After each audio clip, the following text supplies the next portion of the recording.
Halo, selamat pagi. Selamat berjumpa kembali di episode terbaru. Episode kali ini saya ingin membahas sebuah kejadian yang membuat saya turut berduka cita atau bela sungkawa. Ikutin ya. Berawal dari sekitar 1995, saya mengenal Gigi Band yang sangat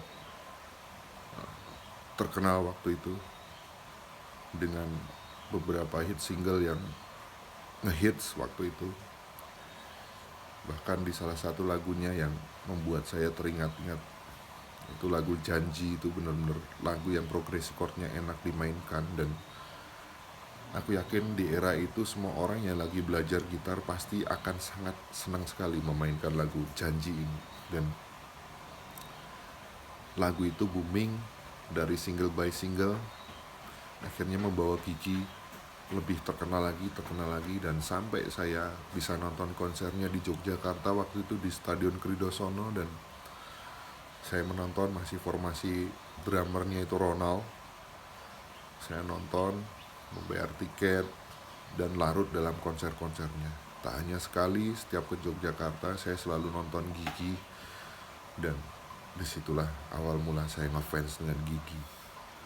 Lambat laun, waktu bergulir, saya juga punya cita-cita menjadi seperti Gigi Band atau menjadi seorang musisi terkenal yang bisa dikenal karya-karyanya ini di Indonesia. Dan pada akhirnya di tahun 2008 band saya Seventeen dulu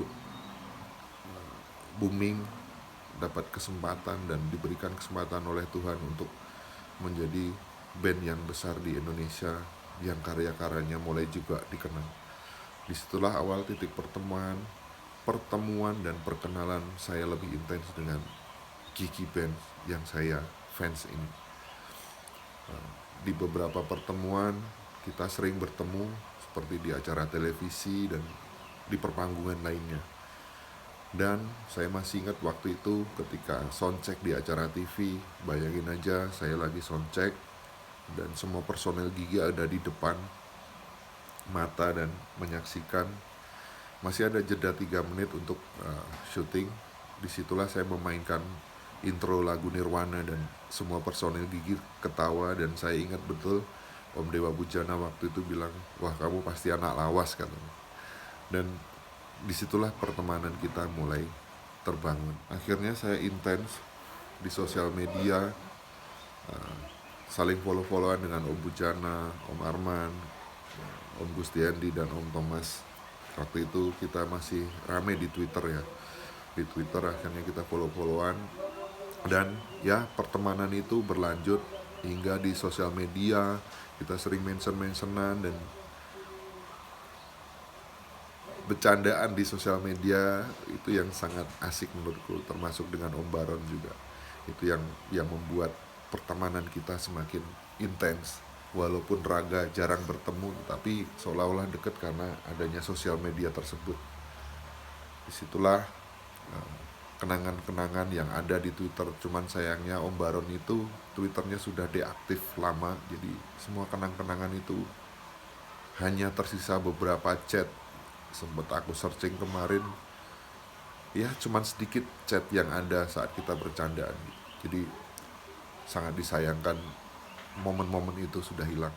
Dan di tahun 2010 itu momen mengharukan terjadi ketika waktu itu para kru atau manajemen dari Gigi Band mengalami kecelakaan di tol Cipularang ya, di KM 65 kalau nggak salah. Sehari sebelum kecelakaan, krunya Mas Thomas datang ke base camp karena waktu itu saya menjual efek gitar saya POD X3 Live. Saya iklanin dan ternyata krunya Om Thomas yang berminat. Akhirnya kita bertemu di base camp, kita ngobrol, mencoba alatnya, dan akhirnya deal. Kita transaksi, dan beres transaksi kita sempat jamming bareng di studio. Karena di studio waktu itu di Duren Sawit ada studio ya yang kita miliki, dan kita jamming. Menjelang sore beliau pulang, dan pada pagi-paginya sekitar subuh mendapat kabar Tapi saya buka kabar itu pagi hari bahwa terjadi kecelakaan di tol Cipularang, kalau nggak salah KM65, di mana personil gigi aman, tetapi ini yang diberitakan hanya kru-krunya yang mengalami kecelakaan satu mobil, dan di situ terjadi korban jiwa satu orang, di mana itulah krunya Om Thomas yang sehari sebelum bertemu dan intens ngobrol dengan saya. Dan di situ saya terpukul, kaget bersama anak Seventeen yang lain kaget. Kita menyangkal bahwa kok secepat ini. Oke, hari demi hari berganti, dan ada sebuah momen lagi kenangan saya. Waktu itu di suatu malam Om Baron ngechat via BBM bahwa aku disuruh main ke rumahnya, ayo main ke studio, main ke sini, kita jamming, ayo kita bertukar pikiran bareng, aku pengen ketemu kamu. Akhirnya saya terus mengiyakan, siapa yang nggak mau bertemu dengan seorang living legend Om Arya Baron, yang benar-benar aku fans dari sejak zaman SMP, aku sudah ngefans.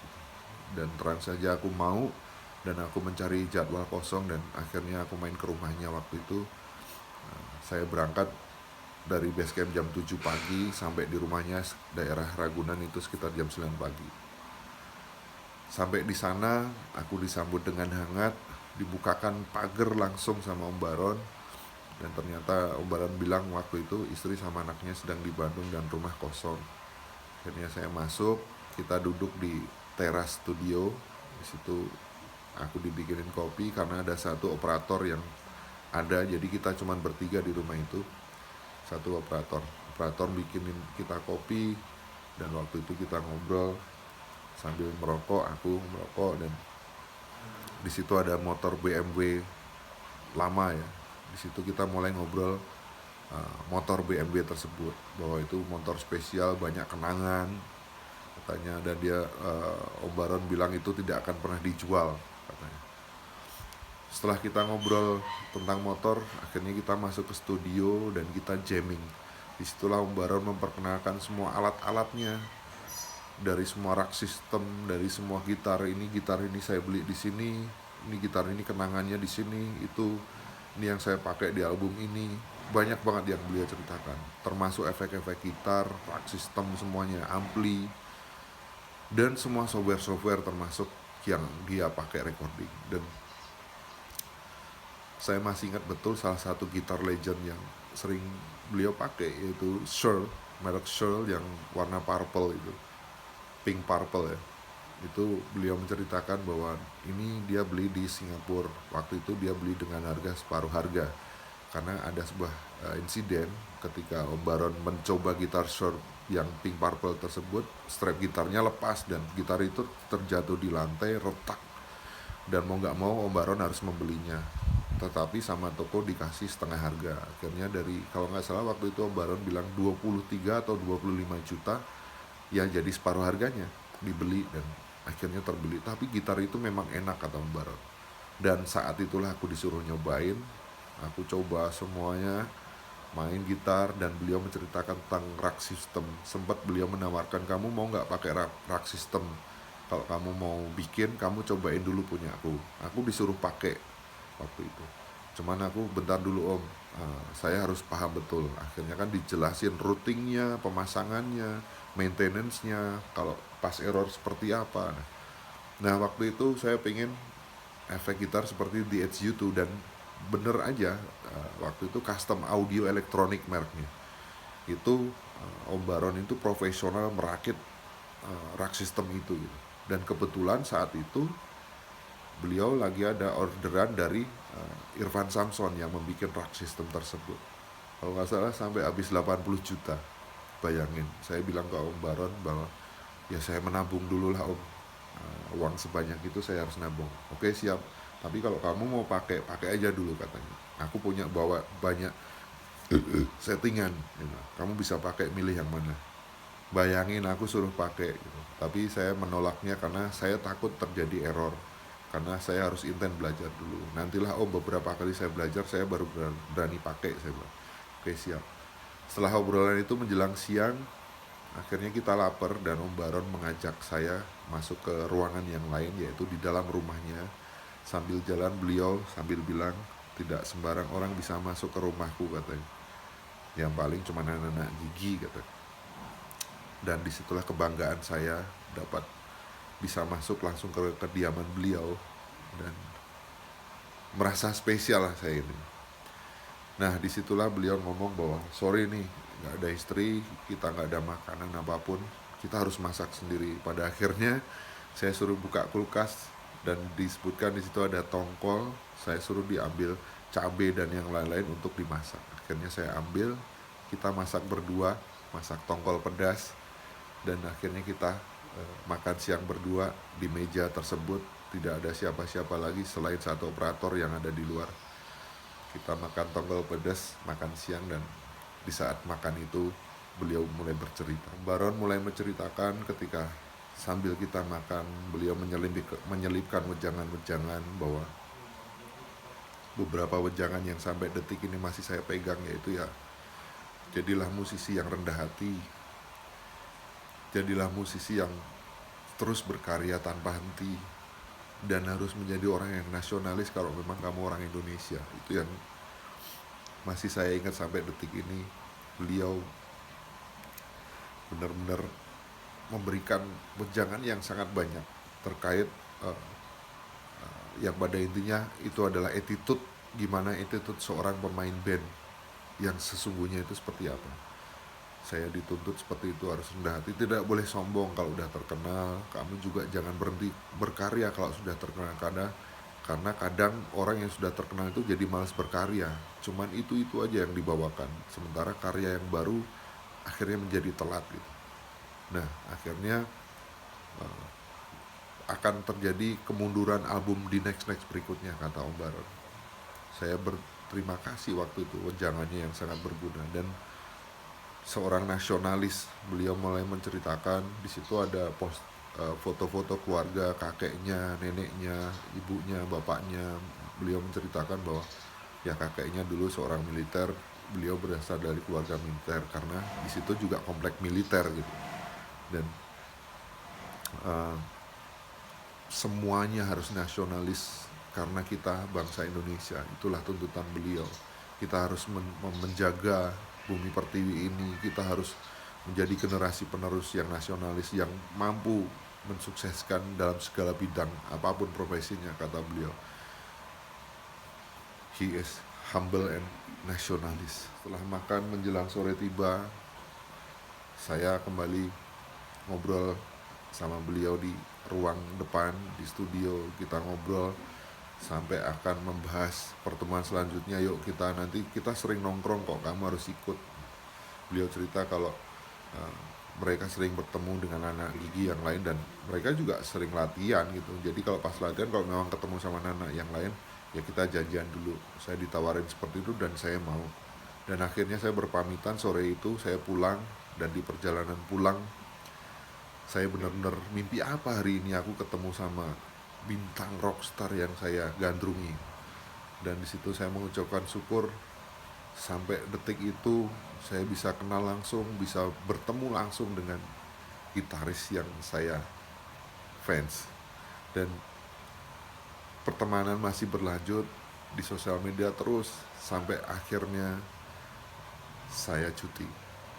Ketika mendengar saya sudah tidak di Seventeen lagi, Om Baron kaget dan ngechat BBM saya. Kenapa? What the hell, katanya. Ada apa? Aku udah pernah bilang ke kamu, kamu harus bisa menjaga keutuhan band. Di situ saya menjelaskan bahwa Om Baron, saya cuma cuti dan saya nggak tahu kenapa saya dibilang keluar gitu. Dan ya sudah, pada akhirnya Om Baron tetap menyemangati, dan dia sempat bilang yang aku masih ingat itu, beliau bilang bahwa siapapun kamu, dimanapun kamu tetap temanku. Kamu juga tetap seorang musisi, kamu masih bisa berkarya, kamu masih bisa membentuk band lagi, kamu masih bisa naik ke industri lagi, katanya. Berkali-kali beliau bilang seperti itu. Dan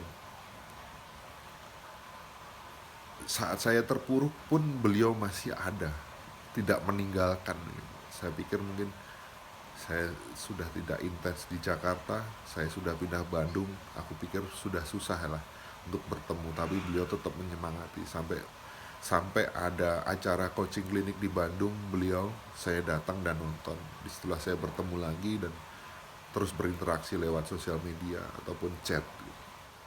Dan sampailah ke kejadian kemarin di sebuah pagi, karena saya ikut di sebuah grup, dimasukin grup yang namanya BFF ya, Best Friend Forever, itu yang diadminin oleh Om Dodi Katamsi, di mana di situ ada musisi-musisi rock yang sudah senior, yang udah tua-tua, ada Ikang Fauzi, ada Toto Tewel, macem-macem lah. Yang paling muda di situ cuman saya sama Eros saja.